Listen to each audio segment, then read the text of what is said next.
Hi hello నమస్తే welcome to social post. నేను మీ anchor Neville Anand. ఈరోజు స్టూడియోలో మనతో పాటు సిఏ విజయ్ సారథి గారు, యూపీఎస్సీ ఐఏఎస్ ఫ్యాకల్టీ. బెంగళూరులో అవ్వచ్చు, ఢిల్లీలో అవ్వచ్చు, హైదరాబాద్లో అవ్వచ్చు, ముంబైలో అవ్వచ్చు, ఇలా చాలా చోట్ల ఫ్యాకల్టీగా సార్ పనిచేశారు.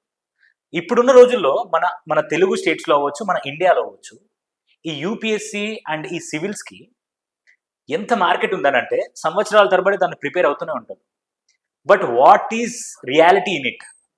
అసలు ఎలా ప్రిపేర్ అవ్వాలి, ఎలాంటి పద్ధతులతో ప్రిపేర్ అవ్వాలి, క్రాక్ చేయాలంటే ఏం చేయాలి? సో ఇలాంటి అన్నిటి మీద విశ్లేషించాలంటే ఖచ్చితంగా విజయ్ సారథి గారే కరెక్ట్. సో సార్ ఈరోజు మనతో స్టూడియోలో ఉన్నారు కాబట్టి సార్తో మాట్లాడి తెలుసుకుందాం. నమస్కారం సార్. వస్తా సార్. ఎలా ఉన్నారు సార్? నేను ఫైన్ అండి, మీరు ఎట్లా ఉన్నారు? Fine sir. First of all thanks for coming here. Thank you very much, my privilege. Sir, ఇప్పుడు యూపీఎస్సీ ఐఏఎస్ సివిల్స్కి ప్రిపేర్ అయ్యేవాళ్ళు యాజ్ ఎ ఫ్యాకల్టీగా మీరు ఒక స్ట్రాటజీ చెప్తారు. అవునండి. కానీ being a student Yeah. Me strategy follow అయితే సరిపోతుందా, లేకపోతే వాళ్ళైనా కొత్త స్ట్రాటజీని వాళ్ళు ఫాలోఅప్ చేసుకోవాలా?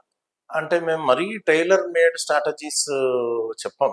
అంటే రెండు రకాలుగా ఉన్నాయండి ఇందులో Sure. సినారియోస్. ఒకటి ఏంటంటే క్లాస్ రూమ్ లో ఉన్న పిల్లలకి బ్రాడ్ గా కొన్ని చెప్తాం. అవును. సో తర్వాత మెంటర్షిప్ అని ఉంటుంది. మెంటర్షిప్ అంటే వాళ్ళు తర్వాత it is something like a tuition అనుకోవచ్చు. Okay. ఇప్పుడు క్లాస్ రూమ్ లో చెప్పి పూర్తిగా అర్థం కాని వాళ్ళు ట్యూషన్కి ఎలా అవుతారు వస్తారు. ఇక్కడేమో మేము బేసిక్గా ఇవి అండి బ్రాడ్గా చూసుకోండి అని చెప్తాం. కానీ ప్రతిదీ చిన్న చిన్నవి చెప్తే that will not become a regular class. There our focus is on the subject. మధ్య మధ్యలో అట్లా కొన్ని చెప్తూ ఉంటాం టిప్స్. కానీ ఇంకా డీప్గా స్పెషలైజ్డ్గా కొంత వాళ్ళకి టైలర్ మేడ్ సొల్యూషన్స్ ఇవ్వాలంటే మటుకు they will come to mentorship. Okay. తర్వాత కూడా వాళ్ళు దానిలో వాళ్ళ టైమింగ్స్ ప్రకారం అడ్జస్ట్ చేసుకోవడము, వాళ్ళ కన్వీనియన్స్ ని బట్టి చేసుకోవడం జరుగుతుంది. So it's like 3 level. So నేను చాలా వరకు చూసాను సార్, చాలా ఎవరైతే బ్యాచిలర్స్ ఉంటారో వాళ్ళ రూమ్స్ లోకి వెళ్ళి చూస్తారు. రూమ్ లోకి ఎంటర్ అయ్యి డోర్ తీయగానే ఇట్లా వాల్ కి పెద్ద చాట్ ఉంటుంది, గ్లోబల్ మ్యాప్, ఏంటి వాట్ ఈజ్ వాట్ అని ఒక చాట్ వేసుకొని ఉంటాడు. సో రూమ్ లోకి వెళ్తాడు, ఫుడ్ మాత్రం ఏదో చింతకాయ తొక్కో ఏదో పచ్చడి వేసుకొని తింటా ఉంటాం. But when it comes to మనం ప్రిపేర్ అవుతున్నప్పుడు ఫుడ్ అనేది మేజర్ రోల్ ప్లే చేస్తుంది. అవునండి, కరెక్ట్. సో వీళ్ళ ఫుడ్ అవ్వచ్చు, ఫిజికల్ యాక్టివిటీ అవ్వచ్చు, ఈ ప్రిపేర్ అయ్యే వాళ్ళకి మీరు ఇచ్చే సలహా ఏంటి సార్? ఆ విధంగా చాలా మంచి క్వశ్చన్ వేశారండి. Something like which is behind the scenes లాంటిది. సో ప్రతి మనిషికి అండి యంగ్ ఏజ్ లోనే మన బాడీ మొత్తం దాని పొటెన్షియల్ ఫామ్ అవుతుందండి. Between 14 years to about 24 years. Yes sir. Approximately 10 years లోపల బాడీ మ్యాక్సిమం ఎనర్జీతో ఉంటుంది. అదే టైంలో మనం బెస్ట్ న్యూట్రిషన్ కూడా ఇవ్వాలి. సో ఆ టైంలో చాలా మంది యంగ్స్టర్స్ ఏంటంటే దీన్ని నెగ్లెక్ట్ చేసినప్పుడు వాళ్ళకేం పెద్ద డిఫరెన్స్ అనిపించదు ఆ ఏజ్ లో.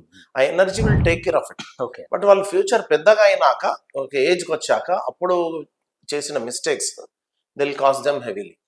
సో కాబట్టి దీన్ని దృష్టిలో పెట్టుకొని ప్రిపరేషన్ కోసం కావచ్చు, ఫ్యూచర్ని దృష్టిలో పెట్టుకొని కావచ్చు, they have to go for a balanced diet అండి. బ్యాలెన్స్ న్యూట్రిషన్, మంచి న్యూట్రిషన్ తీసుకోవాలి, protein diet, fruits, dry fruits అవి తీసుకొని మోడరేట్ ఎక్సర్సైజ్ ఉండొచ్చు.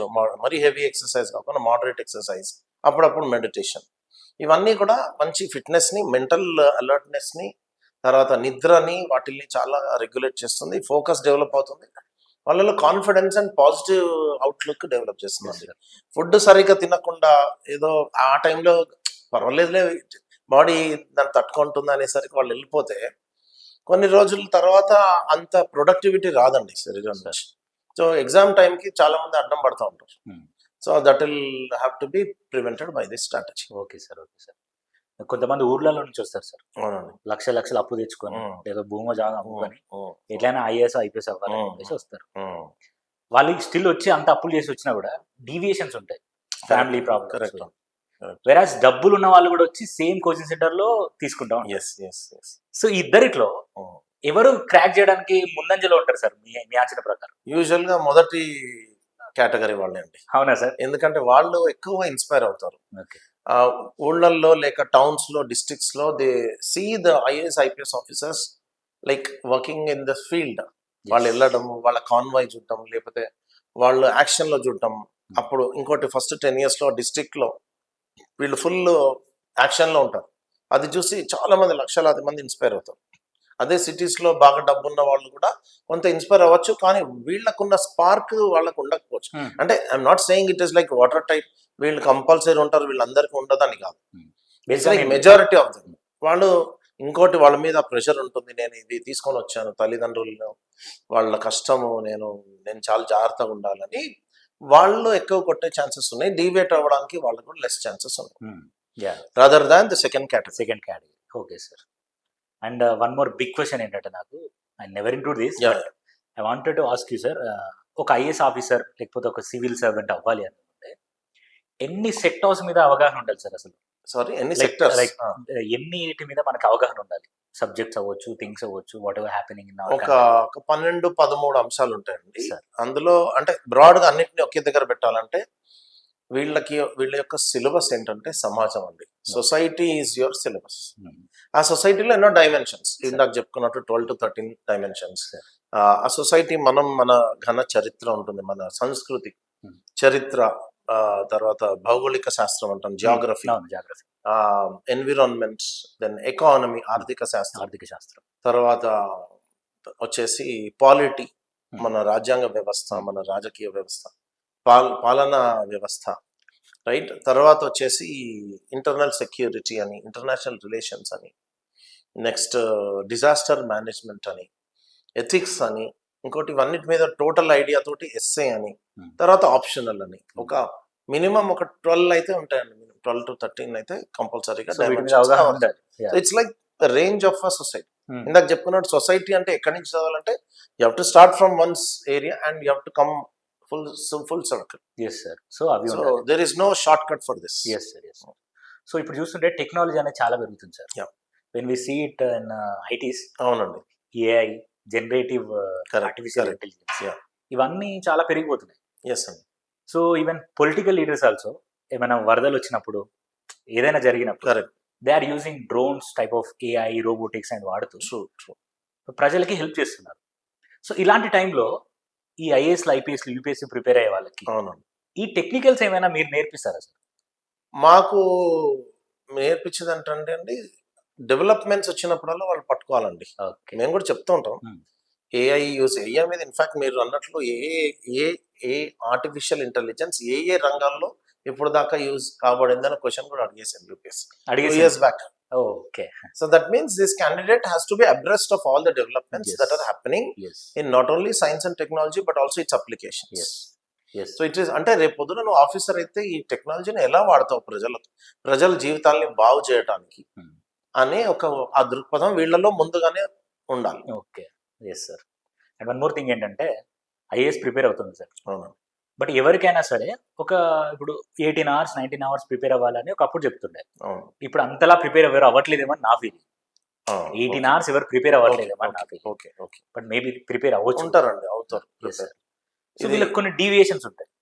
పెళ్ళి అవ్వడం, గర్ల్ ఫ్రెండ్ ఉండడం, లేకపోతే కొంతమంది సినిమా చూస్తే నేను ఫ్రీ అవుతా అనుకునే వాళ్ళు. ఇవి వీళ్ళకి ప్రమాదమా లేకపోతే మంచిదేనా సార్? ఏదైనా అతి సర్వత్ర వర్జయేత్ అన్నారండి. అతి కాకుండా లిమిట్ లో ఉంటే పర్వాలేదు. సరే, అది ఇంకొక మంచి ప్రశ్న ఏంటంటే మీరు అడిగింది లవ్ అండ్ మ్యారేజ్ అని. ఇక్కడ ఇంకొకటి నేను యాడ్ చేయదలుచుకున్నాను దానికి. So something called as infatuation and attraction అంటారే, మేబీ ఆ ఏజ్ లో కంపల్సరీగా ఉంటుంది. Because of the young age and hormonal impacts they will be infatuation that has to be guarded against. అంటే అది మనని ఎక్కువగా డిస్ట్రాయ్ చేసే అవకాశం ఉంది, rather than love and marriage. Love లో, మ్యారేజ్ లో మోర్ అండర్స్టాండింగ్ ఉంటుంది, సపోర్ట్ ఫ్రమ్ ద పార్ట్నర్ ఉండే ఛాన్సెస్ ఎక్కువ ఉంటాయి. ఎందుకంటే వీళ్ళు ముందే చెప్తారు, నేను ఇట్లా చేస్తున్నా అంటే అటువైపు నుంచి వాళ్ళు డిమాండ్ ఎక్కువ చేయరు, నాకు ఇంత టైం ఇవ్వాలి, నువ్వు ఇక్కడ ఉండాలి నాతో పాటు. ఐ మీన్ ఈ రోజుల్లో అందరికీ అదే కదండి, private space and personal time ఉండాలి అనుకుంటారు ఒక రిలేషన్షిప్ లో. అది వీళ్ళు మొదటి నుంచే వాళ్ళు అడ్జస్ట్ అయిపోతారు. This candidate is preparing so and so, have to be like we will support each other, together we can benefit. They directly go and catapult themselves into the higher levels of the society. Exactly. So they don't mind real relationship aithe. They don't mind spending going I mean evantaru letting go of the time. Yes sir. So no problem. Infatuation problem ఉంటుంది. ఇన్ఫాక్చుయేషనే సమస్య. కొంతమందికి అది 25 years దాకా వెంటాడుతుంది.